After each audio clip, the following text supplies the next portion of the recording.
E essa imagem aí é o campo profundo do James Webb, é isso? Que ela é chamada assim?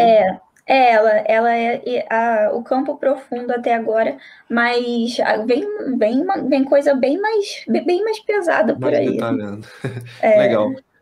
O que eu achei legal sobre o James Webb, essa primeira imagem, eu lembro que foi anunciada, acho que foi o Biden que anunciou primeiramente ali num evento até mais, vamos dizer assim, constrangedor, o pessoal da NASA lá e tudo. Mas o James Webb então está vendo galáxias que estão muito distantes da gente com uma resolução bacana, que são as galáxias ali que estavam no início da formação do universo, né? Quanto mais longe ele consegue olhar. Por que que ele consegue ver isso? É por causa do infravermelho? tá relacionado, mas não é isso exatamente, porque não é só isso. Como eu falei, o tamanho do espelho, por exemplo, é muito maior do que a gente tinha antes. E isso significa o quê? De novo, que a gente recebe mais luz. O fato da gente receber mais luz faz com que a gente detecte objetos que emitem muito pouca luz e que não eram, por exemplo, observados com outros telescópios. Uhum. Então, como por exemplo com o Hubble, se você comparar essa imagem aqui com a imagem, eu não trouxe aqui, mas com a imagem desse campo para o Hubble, a gente consegue ver que não só fica muito mais detalhada as galáxias que estão próximas, mas a gente consegue ver vários pontinhos vermelhos atrás que não tinham antes. E é Uhum. justamente a gente detectando galáxias que não tinham. Então, são várias coisas aí. É o tamanho do telescópio, é a tecnologia envolvida, é tipo as câmeras. Então, assim, geralmente telescópios eles são feitos para responder perguntas específicas. Então, toda a instrumentação e toda a tecnologia ali é feita para responder a ciência, então, a ciência da coisa. Então, por exemplo, aqui no caso, James Webb vai olhar para galáxias distantes, o pessoal de exoplanetas está maravilhado com o espectro que saiu, eu vou mostrar aqui daqui a pouco. Mas, assim, é isso. Tem mais, Tem, tem mais. tem outras imagens aqui também. Vamos, Ó, traz aí. isso aqui não foi do James Webb, isso aqui é só um exemplo de um anel de Einstein, né? Como eu falei, tem esse efeito de lentes gravitacionais, que um objeto deforma o espaço-tempo o suficiente para que um objeto que está atrás seja deformado. Então, isso aqui está com um alinhamento quase perfeito entre a gente, a galáxia, e uma galáxia atrás, e Uhum. ela fica quase que completamente deformada aí em forma de um anel. Esse anel é chamado de anel de Einstein. Então, eu só trouxe isso aqui para exemplificar um caso bem extremo do efeito de lentes gravitacionais. Essa aqui é uma outra imagem, gente. Isso aqui, Essa é maravilhosa. essa é incrível. Essa imagem é absurdamente bonita. E ela não é só bonita, tá, gente? Muita ciência aí. Isso que vocês estão vendo é uma nebulosa, tá? Uma nebulosa em que está acontecendo formação de estrelas. Isso que O que vocês é uma estão vendo nebulosa, aí. Stephanie? O pessoal fala muito, mas eu nunca perguntei isso. O que é uma nebulosa? É poeira? Porque parece um tanto de poeira. Eu, tipo, se foi lá na roça, passou o carro e aí levantou aquela poeira laranja, assim. Então, isso que você tá vendo aí meio em marrom é sim poeira. Nessa imagem a gente consegue ver poeira, gás, estrelas se formando, porque é uma região em que tem muitas estrelas azuis que são bem massivas. É, mas o que é uma nebulosa? Essa é uma pergunta muito boa. Nebulosa é uma coisa que existe, assim, é meio complexo, porque existem vários tipos de nebulosa, entendeu? Existem as nebulosas de formação de estrelas, existem nebulosas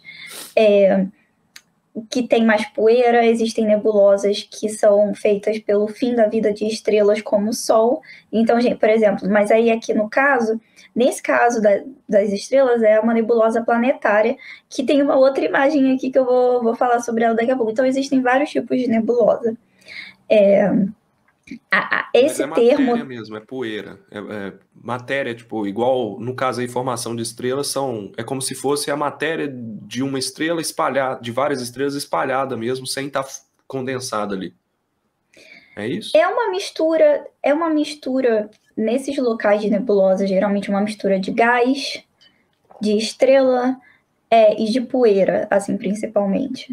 Uhum. Mas depende do tipo de nebulosa. Então, por exemplo, A nebulosa que eu vou passar depois, eu vou te dar o exemplo de uma nebulosa planetária. Mas depende muito do tipo. Então, o que ela é feita depende muito do tipo de nebulosa. Esse termo nebulosa é um termo interessante. Ele veio há muito tempo atrás, quando os cientistas olhavam para o céu e tinham objetos que eram nebulosos, literalmente. Você olha para uma estrela, você vê um ponto. Você olha para um planeta, você vê um negócio redondo. E aí você olhava, os astrônomos, né, antigos, eles olhavam para o céu, tinha uma coisa ali que não parecia que era um planeta e que não parecia que era uma estrela. Então eles chamavam esses objetos de nebulosas, porque eles tinham esse formato esquisito. Depois, inclusive, dentro desse termo nebulosa estavam as galáxias, porque os cientistas não conseguiam, naquela época, discernir entre uma nebulosa planetária, essa nebulosa que a gente está vendo, ou galáxias. Então, gente, isso tem tipo menos de 100 anos que a gente descobriu que existem outras galáxias além da nossa. O Hubble, ele olhou para as galáxias, ele olhou para Andrômeda, mediu a distância da gente a Andrômeda e viu que estava muito além dos limites da Via Láctea. Então, ele descobriu que Andrômeda era uma coisa fora da nossa galáxia.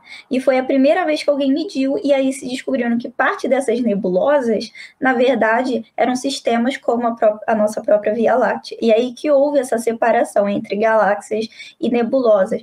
Mas, antes disso, eram todos objetos que se chamavam de nebulosas. E essa aqui é a nebulosa... Gente, essa imagem aqui é muito incrível. Essa aqui é uma nebulosa planetária, né? Que é o que acontece no final da vida de estrelas que são pouco massivas. Estrelas que são muito massivas, elas explodem em supernova e viram ou estrelas de nêutrons ou buraco negro, dependendo aí da massa da estrela. Mas estrelas que não são muito massivas, tipo o Sol, gente, o Sol, entre as estrelas, ele é assim, de boa, assim, ele não é uma estrela muito massiva. E o que vai acontecer com ele daqui a muito tempo, não se preocupem, vai estar todo mundo aqui dessa live vai estar morto. Mas daqui a muito tempo, o Sol, ele vai... gente, uma coisa aqui, importante, o Sol não vai explodir, tá? Eu vejo muito isso aqui no YouTube, muito, gente dizendo que o Sol vai explodir. O Sol não vai explodir. Isso aqui da formação de nebulosa planetária, o que acontece é que a estrela ela vai ejetando as camadas externas aos poucos, não é uma explosão.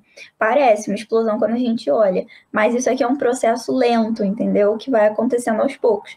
E no meio dessa nebulosa fica uma anã branca, que é, na verdade, o núcleo dessa estrela depois dela ejetar as camadas externas. Que é isso aí que vocês estão vendo aí no meio.